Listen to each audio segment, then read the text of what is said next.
Amen. Praise the Lord. Hallelujah. Yeah. Se ora wharofa whatara whatu tātou ainga. Le nei fwoi tai au manino, ma le tai au titoa, a matanga o le nei vai aso. Ia, tai nana i le lai tūlangi o loo whapenao na, ia i la tau i tāpua inga msauninga, o le nei fwoi aso, tāpua i mo i la tau. Ia, aivi ia le li, le soifua ma le malosi ma le ola, ua whapenao fwoi na fwoi ina ia te utou, pa ua waiti ute ma whaiva mga ruenga. Ia, maisi e fwoi le nei tū le au nanga e pei lava na masini ai, me lea, ia lo mai o le la amtani fwoi tātou por kalama i le nei tai au. After tele lava lo matu o lii, io e le uma upu o le ngangana e whaamatala ai lo le lei, ma lo alofa tu noa ia i mātou, ui lava e tele taimi mātou te whaangalo ina ai le alofa, au lo tu mau pea lau pui puinga, ma lau leo leonga, ma lau tau singa, i lunga ia i mātou, so se mea o mātou iai, so se whaiva o mātou ngaruru ei, whaafitai tele lava, lo lo fatu noa ma lo wanga le lei ya wa mtelia le mato por kalama le nei tai au mato fa no no manu foi ngang pa ia foi mai fa mole fa pa ia fa manuia ma fa uina i mato ya mato talanga ya o vi inga ina ia fa pena foi na ru ma le mana lo upu ai ina se fina ngalo se loto ina ne la la tu tua ma le mato au nanga ia te oe ele ngata i tono le malo fa la por tonga ainga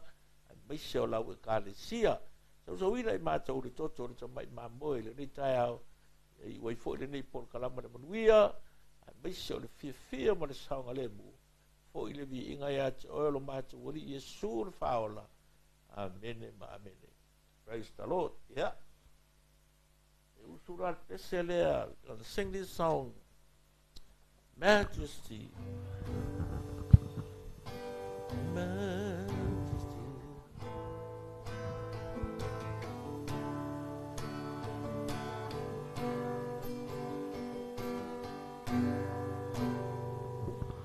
Majesty, worship His majesty, unto Jesus be your glory, power and praise. Oh, majesty, kingdoms of authority flow from His throne and unto His own His embrace. Majesty, majesty, worship His majesty, unto Jesus be your glory, power and praise.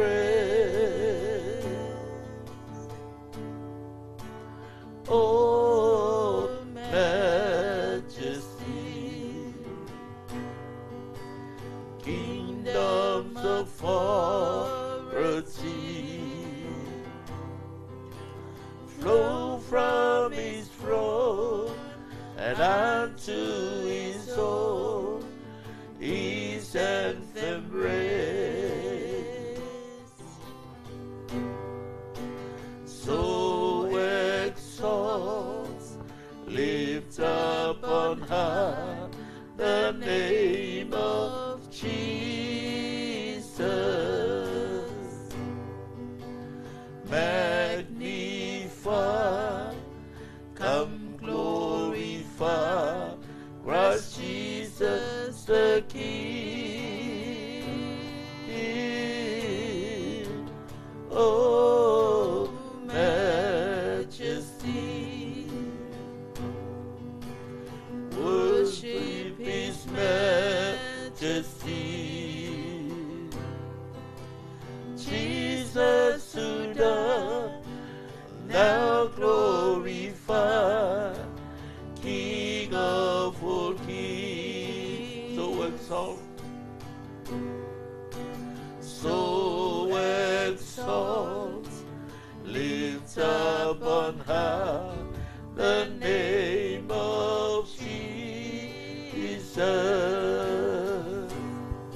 magnify, come glorify Christ Jesus the King. Oh, majesty, worship His majesty. Jesus who died and now glorified, King of all kings. Jesus who died and now glorified, King of all kings. Hallelujah.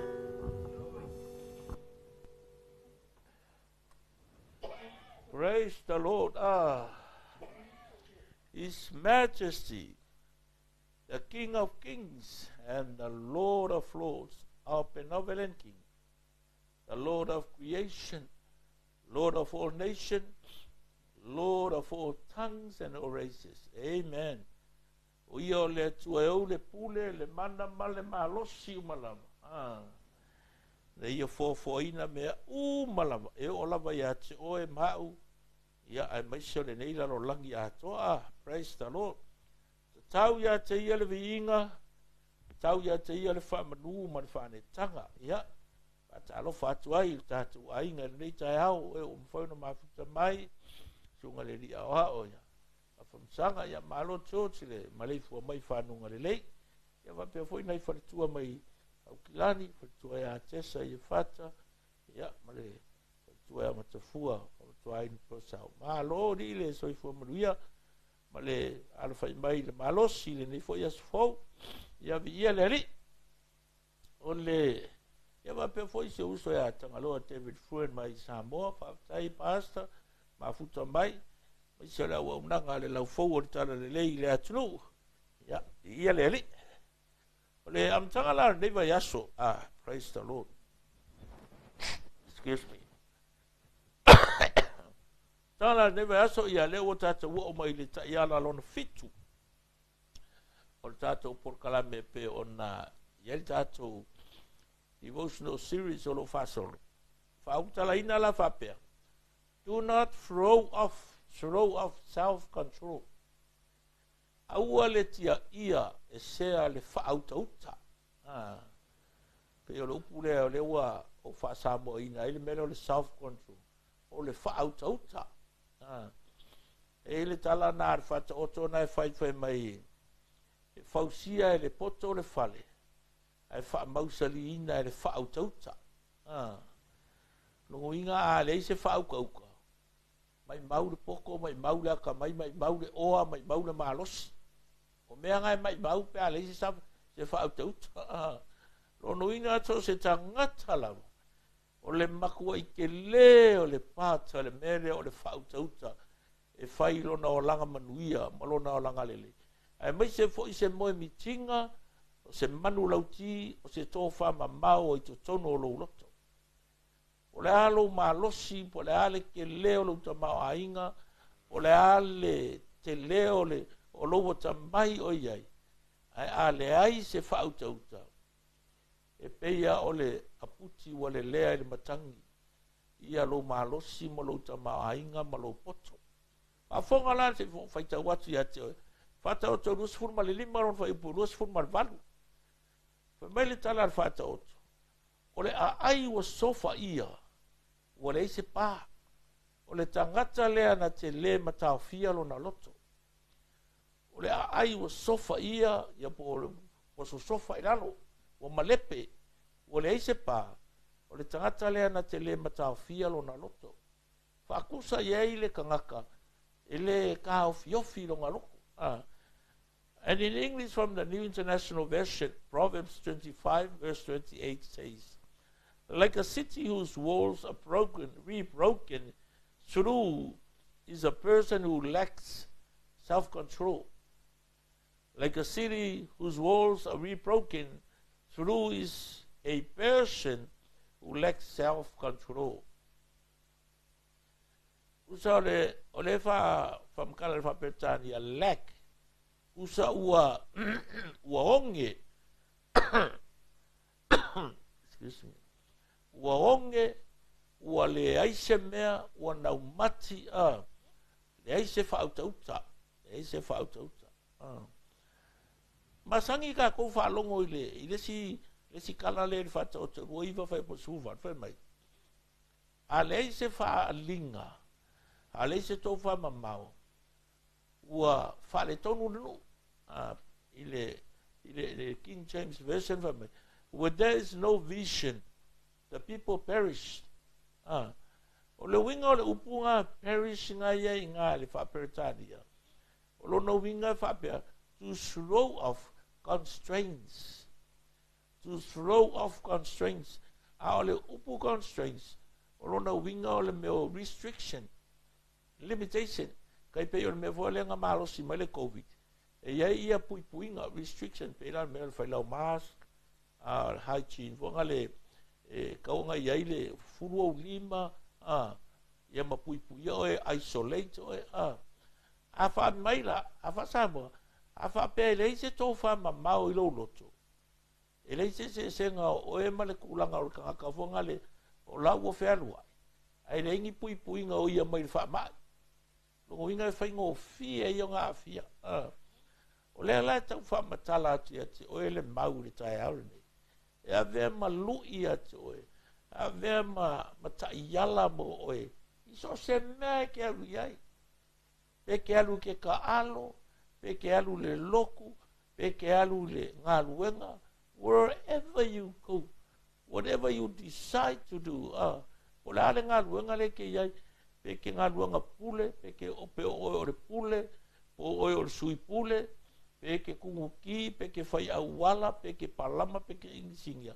E manga o mia lava le mea lea ta ua lea. O le whaauta uta. E ko wha. Ko ngā mea foi le maua e. Le ka kou ke a ngau ai mai ko i inga maha kukua. E kere ngese le kaukala. Kere ngese le savani. Ano maa fau fau. Wa ko alawa. Ko alele. Ai a fai foi la i se tangata tala vau e whape nālona langona. E ke iloa la me ku e o mai umaka ngaka iaki oe. E whesiri ngia oe. Ma ngā o iaki oe. Ma fia whaarongo longo iaki oe. Ora ka ngaka lesi. E ele whautauta. Lea la pengo whaika waku le whata oto lea e luas fulko. Su eku e le iare su eku fo iae. Luas fulfa.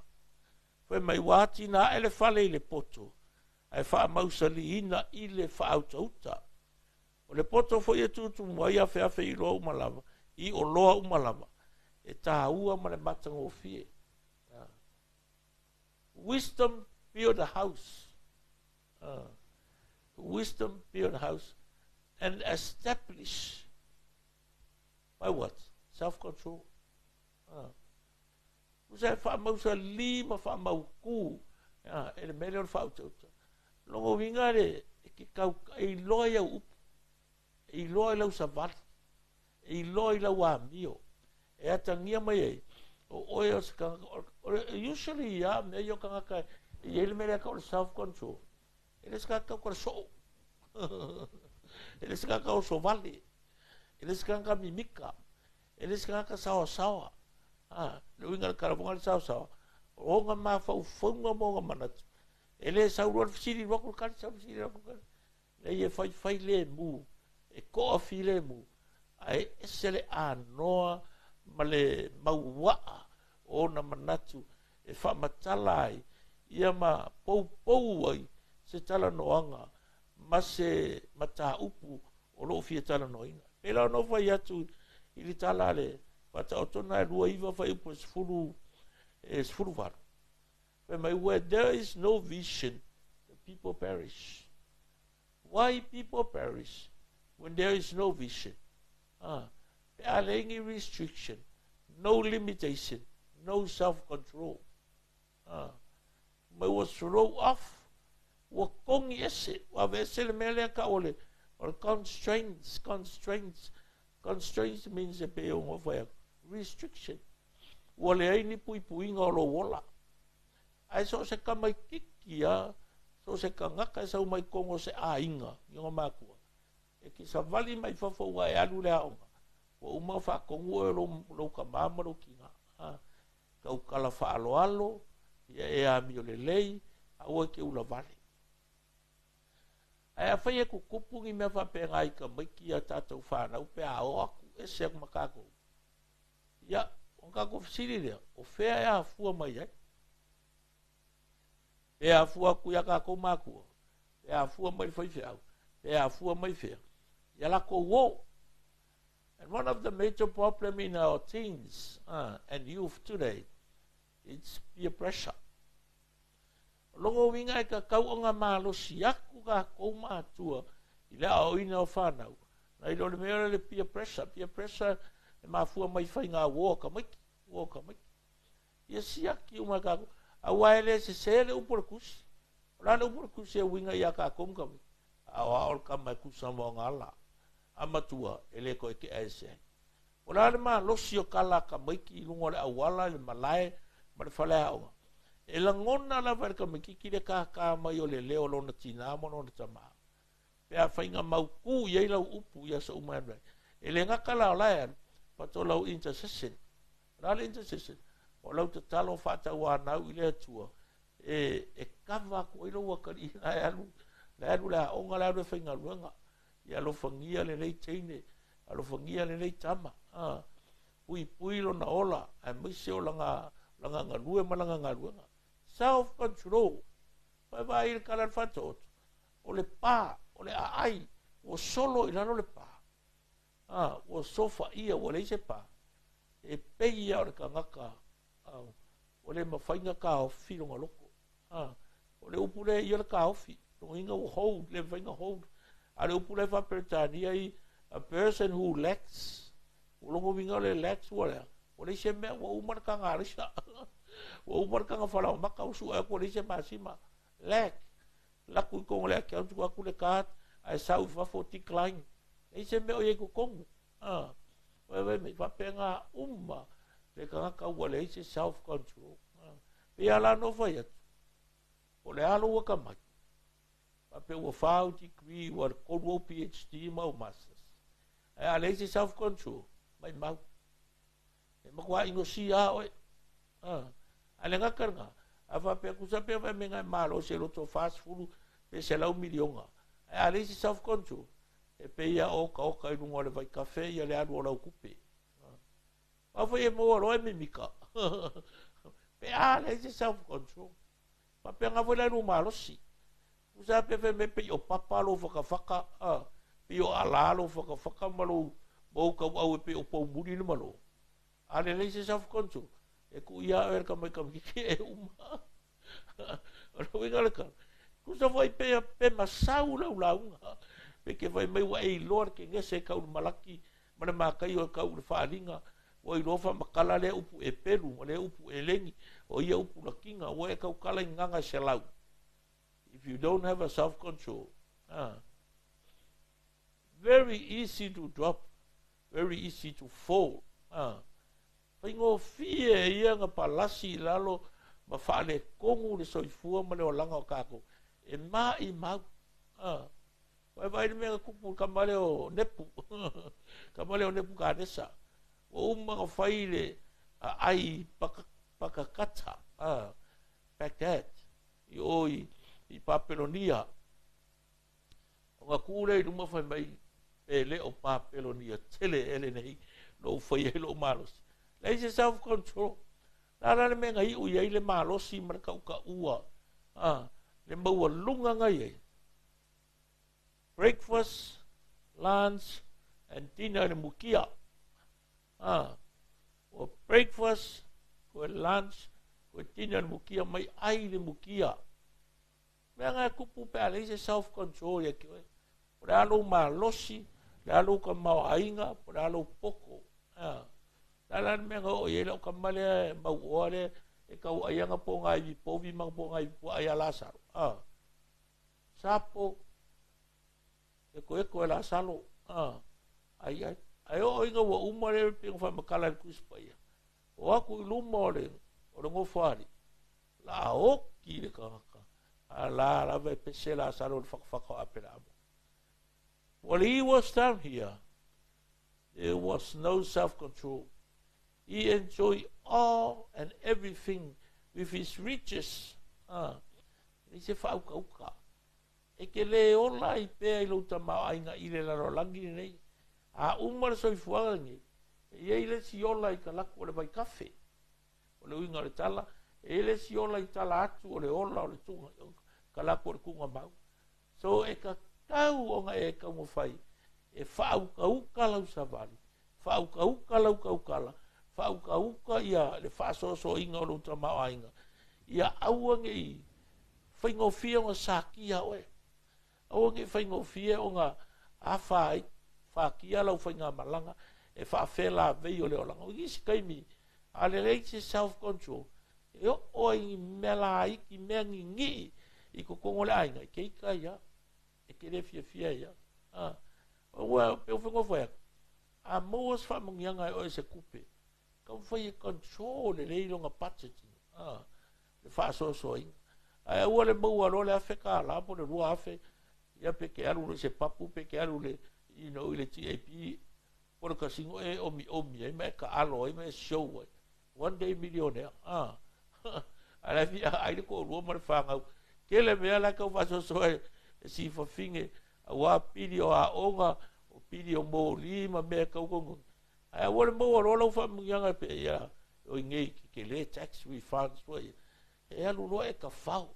E alu whaasoa ku i. You need to have that attitude of self-control. Ia iai le mea e whaakongongu inga lo loko. Ia po le kaukala. Le kaukala. Ke leo mangaku whaingofienga e kaukala. Ke le mea ke iloa i le anga nuu. Ma le whaasamoa. Nga e so nga kaukala i lea. E au ngoa malo whaukauka lelei. Au o i ka ngaka makua. O i le au whaingaruenga. O i makua. O so sopo kua i lau kaukala. O nga ua e loa se mea. But no self-control. Moe vai le attitude o ka kowali. Ingo le a whaifo langa ngaruenga. Ai koe laa me maripesingi kumui vai. Mare solo. O ke i pe ke lumalau. O ka kungua ku mo Yesu me mai kou vai. Ora Yesu mulu vai, ora fufuru vai. A vai feo i lunga le pala ma le e kele me le mangongi le anga. A ore au le anga o kingi vai. A kalanga kuspai. Me o fiu ia Yesu fa ku ia pe kilo me o e musu fa fi ko le Yesu. Ale a o le mulu ingo vai. E le so kofi fa ka si ma u le maro le tu. Ola le akale nga ko fai. Ole au nanga i loto mau lalo. E whapea umare me ko ke whaia.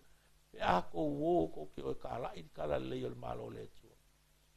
Do it with a humble heart, a servant heart, an attitude of the heart, humility. Ole loko mau lalo. Ai le whaia wha mau runga kalonga. Kusa pela i kikirika mikiru ke whapsanga. Ai le mau le anga leo le loko mau lalo. Ma le discipline. E pingi a o e ka mikiki nga e uma. Moe vai la ula popo a ia makaka kiwo ke kele ia nga ka alo ma iska mo. Ma kua fiu e so sofa ka wiki. E nga ka miki la e discipline no ma po fau. Ma ia langa self-control.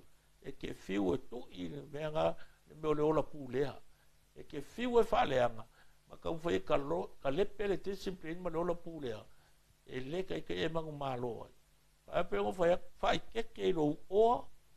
I lo malosi ma lo tamai mea ngai e fai keke e kolu mea ngai e fai keke ia e loa control le mea nga your riches, your intellect and your strength control fa le mea ai le los control mea nga mai maulau launga mai maulau teaching mai maulau oa mai maulau tamau ainga mai maulau lo tamai mai maulo marsi. I whapena na alofa maile atu e so sangia ke inga ia aua ne i lafo tuina tātou i lalo. ina ua leai se whautauta. Ina ua misia tātou e me ka ua whautauta. If you don't have a vision, there are no real restraints in your life. Yet when you have a vision, you are able to say no with dignity. O le self-control, na ke kao fia le kao le kofa ma mau e tono roloto. Ina ia mawhai o na whataunuina i le manuia fia saunga le mu vi ia le suafa le li. Whamanuia le atu e ati oe. Mea ngai maua. Ia le yaso ngā amatanga o le neiva yaso. Ia me se fwe o ngā ruenga wale wa amatanga ruenga o le nei masina. Ia lo whamai le atu e ati oe. Le ale tiute le ale whaiva o tofia ai oe le malo, le kampani wharapoptonga. Ia po le ka le sia fo. Ia me se o le whainga o loa inga. Ia iai le whauta uta i lo loto. Ina ia, I ule manuia, a o le vi inga e fo ilo tātu wali. Amen? Ia may the Lord bless your hearts. Aftaita maa le nita e ao, ia vi ia lo suafa. Fa manuina lo suafa, fa nele ina lo suafa. Ono lo le lei, ele ngata I lau foa I wa au maia. Tau seilo mātou ola. Ai mai se fo o lau upu, o lo tāpa saina, ma tau taila mātou fo launga. Ia mātou tiute ua walau inai mātou. Ia mātou te talo lea. Ia vi ia lo suafa. So se mea mātou te whaia. Ia foi whamanuia. Au pa ia o mātou mafuta ina reita e ao.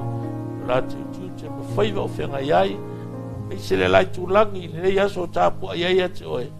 Iai lau whau unga iai lātou. Ele ngata I sauninga. Ile upu wholofola. O vi inga. Ia ma so se ai tema o whapena. Na whatino ina mō le nei tū. Alo whangia fo I ngā malolonga. Le nei fo I stete ma le nei ai. I le nei aso peo na iai. Ia whamanuia mai le nei atunu. I tai o le malo. Mai se fo I ona ele lona tama inga molona atina e. We pray, O God, that to bless this land of Australia. Bless us, O God. Bless our Christian community, the nation, and all the citizens of the country. Not only to Australia. Bless all the countries, all the islands of the Pacific, and the world, O God. In the name of Jesus. Whawhetai mo me uma. Fo I le vi inga ia te oe. O rolo sua fo Yesu. Amen.